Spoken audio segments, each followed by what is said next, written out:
एक तरफ राम नाम हो, एक तरफ राम हो। राम कहें कि या तो तुम मुझे पालो या तो इस राम नाम को पालो, तो भक्त कहेगा कि आप जाइए, मैं राम नाम को पाऊंगा। क्योंकि ये राम नाम ही है कि आप हमारे सामने आए हैं। आप नहीं हैं जो राम नाम सामने आया है, ये राम नाम ही है जो आप हमारे सामने आए हैं। ये राम नाम नहीं रहेगा तो आप भी अलग हो जाएंगे।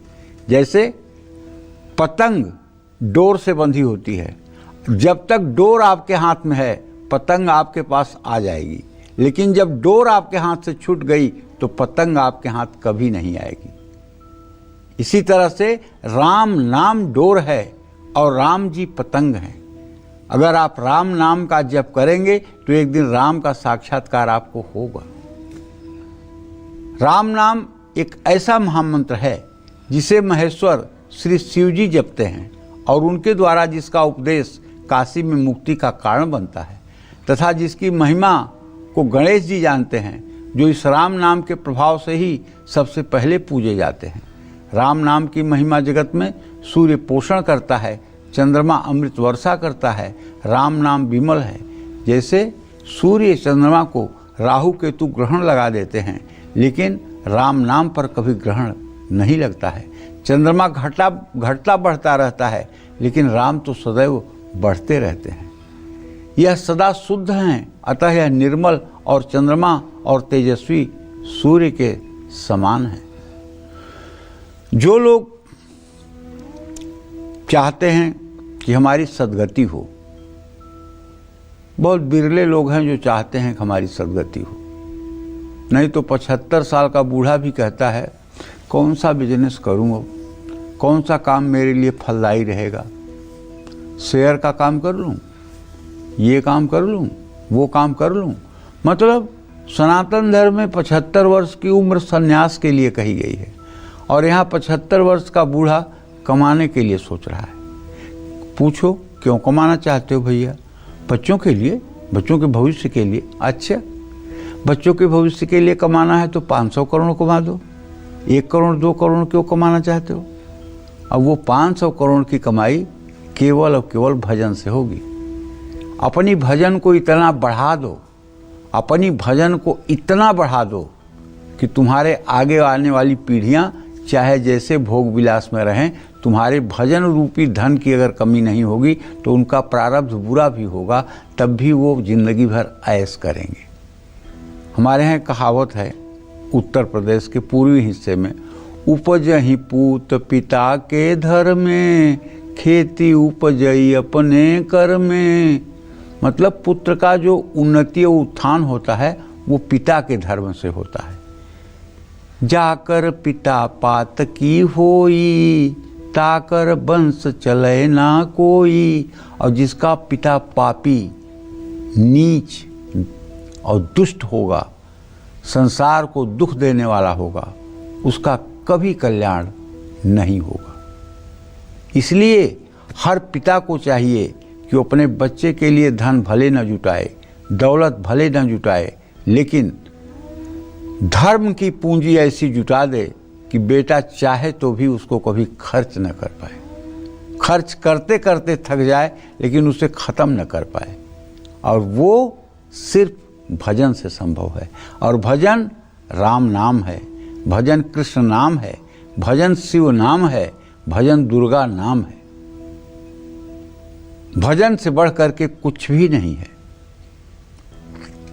अगर आप में से कोई लोग, जो लोग कार्यक्रम हमारा देख रहे हैं, अगर प्रभु श्री राम को आप मानते हों, जानते हों, या राम नाम की महिमा आपको पता हो, तो आपको आज एक मैं छोटा सा अपने मन का अनुभव बताना चाहता हूँ। अनुभव ये है कि आप अपने को देखिए कि आपने सरजू में स्नान किया है अयोध्या जाके, और आपने साफ कपड़े पहन लिए हैं, तिलक लगा लिए हैं। अब वहाँ से आप श्री राम मंदिर अयोध्या पहुँच गए हैं। अयोध्या में श्री राम मंदिर में आप आए हैं। अब वहाँ आप क्या देख रहे हैं, जरा अपनी आँखों को बंद करके सोचिए।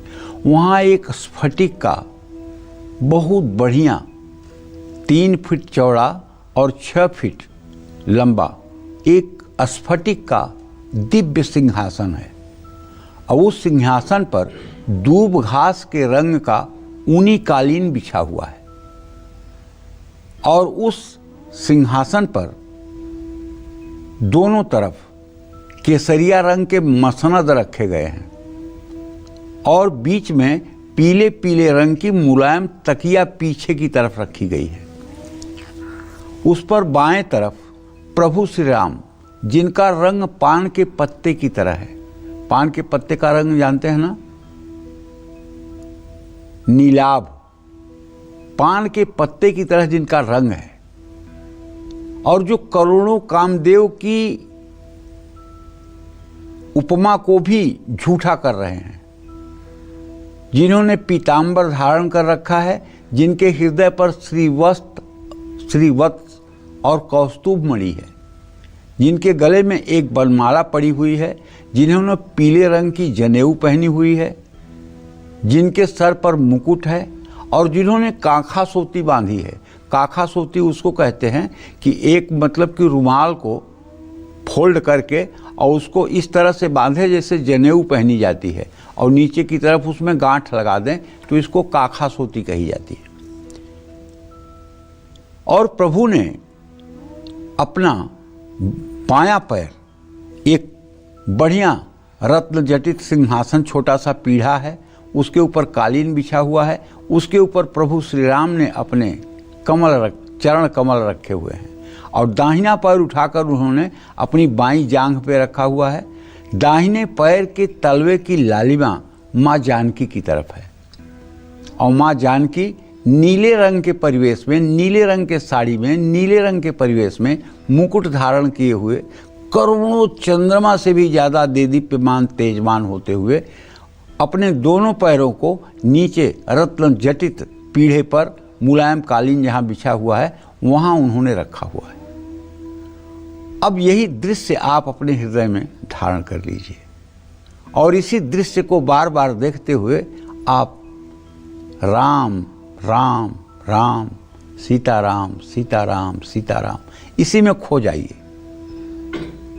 मैं विश्वास के साथ कहता हूँ कि अगर यह ध्यान आपका बन गया और रोज़ इस तरह का ध्यान आपने करना शुरू कर दिया और ज़्यादा से ज़्यादा समय तक ये ध्यान आपके, और हाँ एक बात मत भूलिएगा कि वहीं जहाँ स्फटिक का आसन है उसी के ठीक दाहिने तरफ थोड़ा सा 1 फीट के नीचे एक मरकत मणि का बड़ी सी कुर्सी है, मरकत मणि,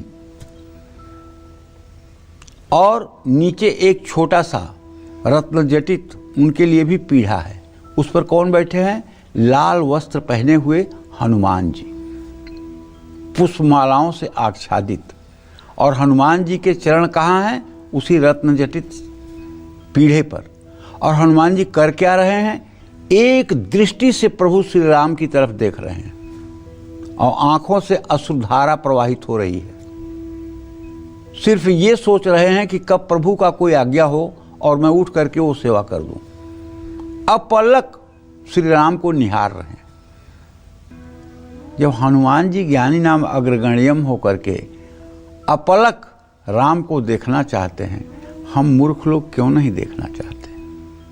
हम मायावी लोग क्यों नहीं देखना चाहते हैं? हम क्यों संसार को देखना चाहते हैं?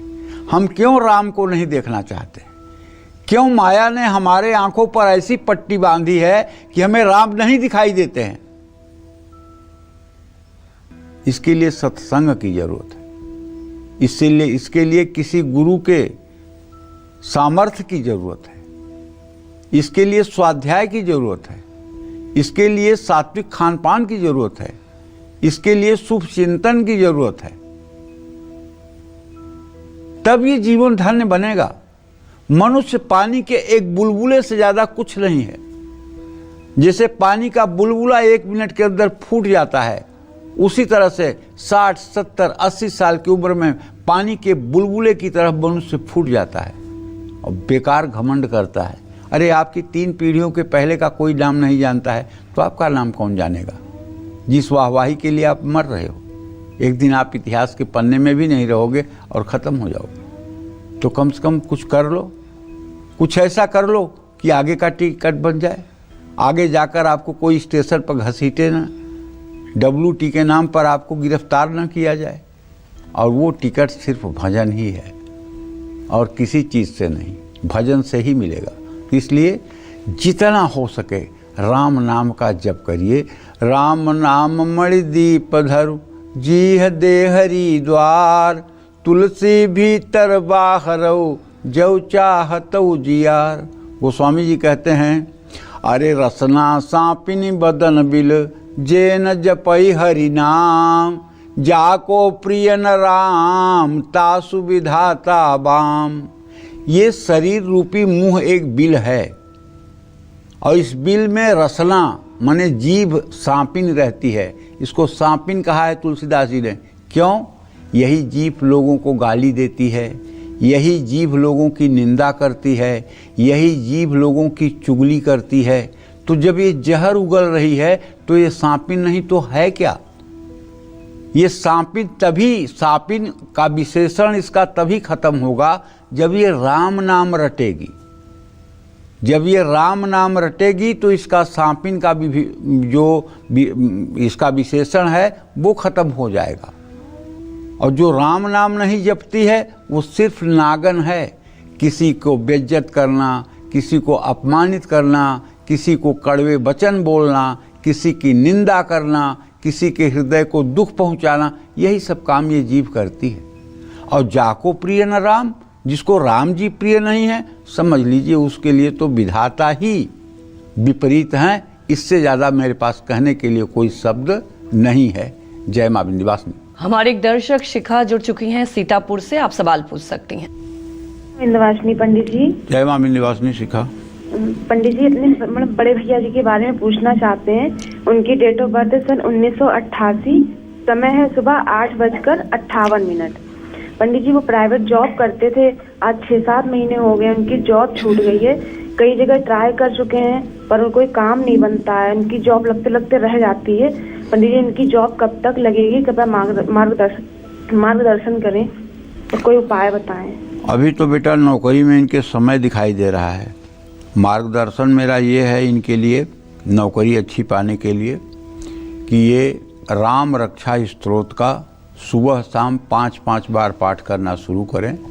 और इस पाठ को जितना अच्छे ढंग से कर पाएंगे, राम दरबार की जितनी अच्छी पूजा कर पाएंगे, आराम से उतने ही अच्छे ढंग से इनकी आजीविका का मार्ग प्रशस्त हो जाएगा।